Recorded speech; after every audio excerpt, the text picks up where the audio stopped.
You, why Jacksonville?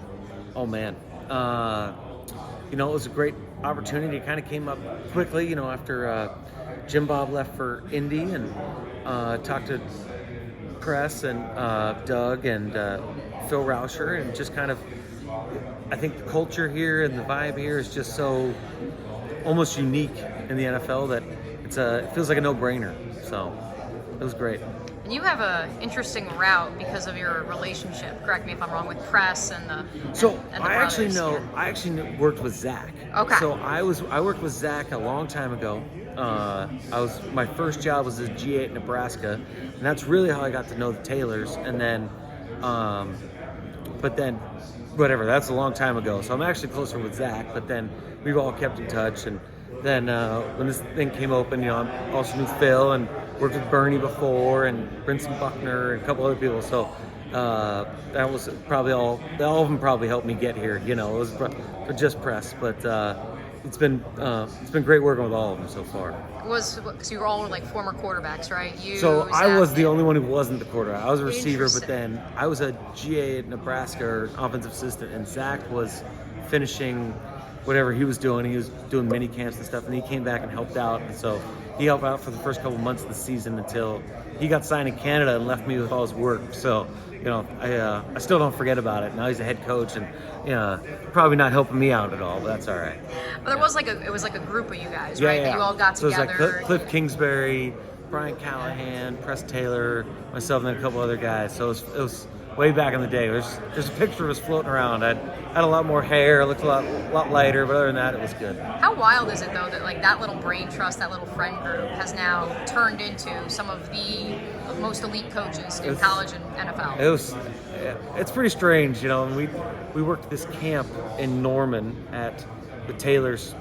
We all stayed at their house, but it was at their high school, the high school they all went to, and I think there was like 18 kids or something that signed up, and they're getting coached by Cliff and Zach and Brian Callahan, all these guys, and Press was still in college, or he had just finished, whichever it was, but who would have known that all three of those guys would be, at the upper echelon of coaching, and we were just over there and hoping to get a free hamburger and hanging out, so it was a good time. But Fantastic. yeah. Coming into a coaching staff where, I think, 2 positions there was turnover. Yeah. Outside, it's everybody. Outside of that, it's everybody back. What's Yeah. that like for you?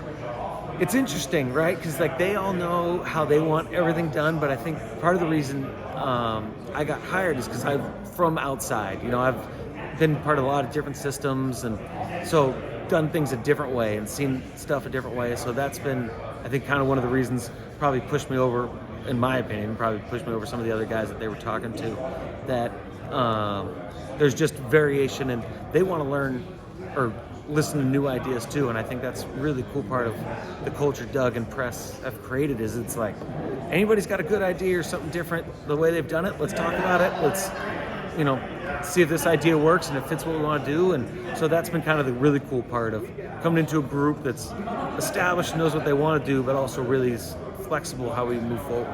Did you have any contact, any connection to Trevor Lawrence before you arrived?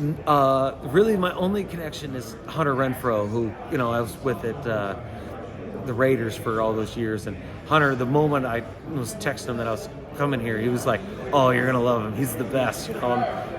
All these Clemson guys, they're all like their own little fraternity. So that was really my only connection, but. But obviously, when you hear the words, you're going to be working with Trevor Lawrence. I don't think there's a lot of people saying no to that opportunity.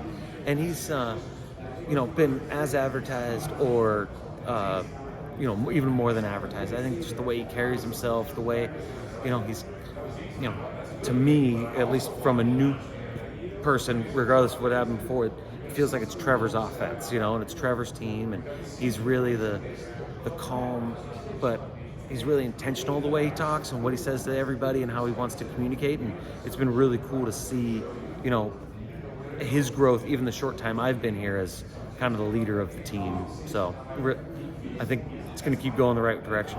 Where does this offense grow from here?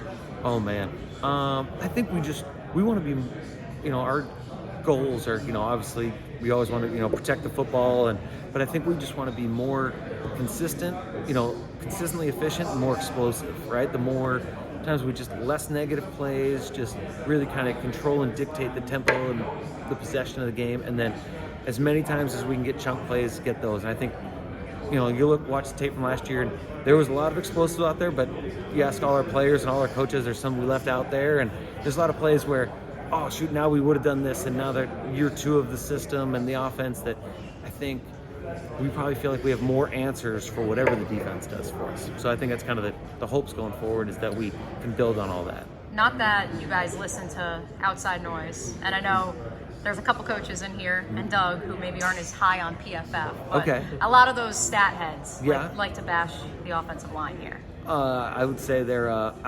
wrong.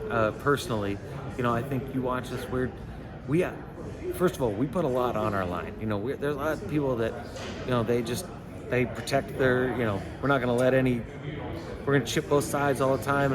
And our line, they want, 5-man and 6-man protections. And so I would disagree with that pretty wholeheartedly. And, there's such a group that's gelling and getting better, and, adding Anton. And then, I think the continuity going forward of all guys, again, that just, the longer you're here, the longer you're in the same system, asked to do the same techniques, I think it's all going to keep improving. So, but those guys are out on an island, and they're not asking for chips and all the other kind of help. So I would disagree with some of the PFF guys on that. But. Speaking of Anton, first 3 draft picks all on the offensive side of the ball.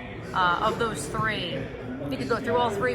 Sure. Is there one who you've been just so impressed with how they've showed up? No, they've all been impressive differently, and I think sometimes I've been on teams where you make some picks in the early rounds and you're like, oh, maybe we got this wrong. And I think with all 3 of them, we feel really confident that they have the skill sets and the personality and traits we're looking for as people that are important to us. Anton, he's just kind of carries himself in a way of, he's very businesslike. He does his job. He's listening to everything, and he's just kind of a sponge. You just hear him take it in.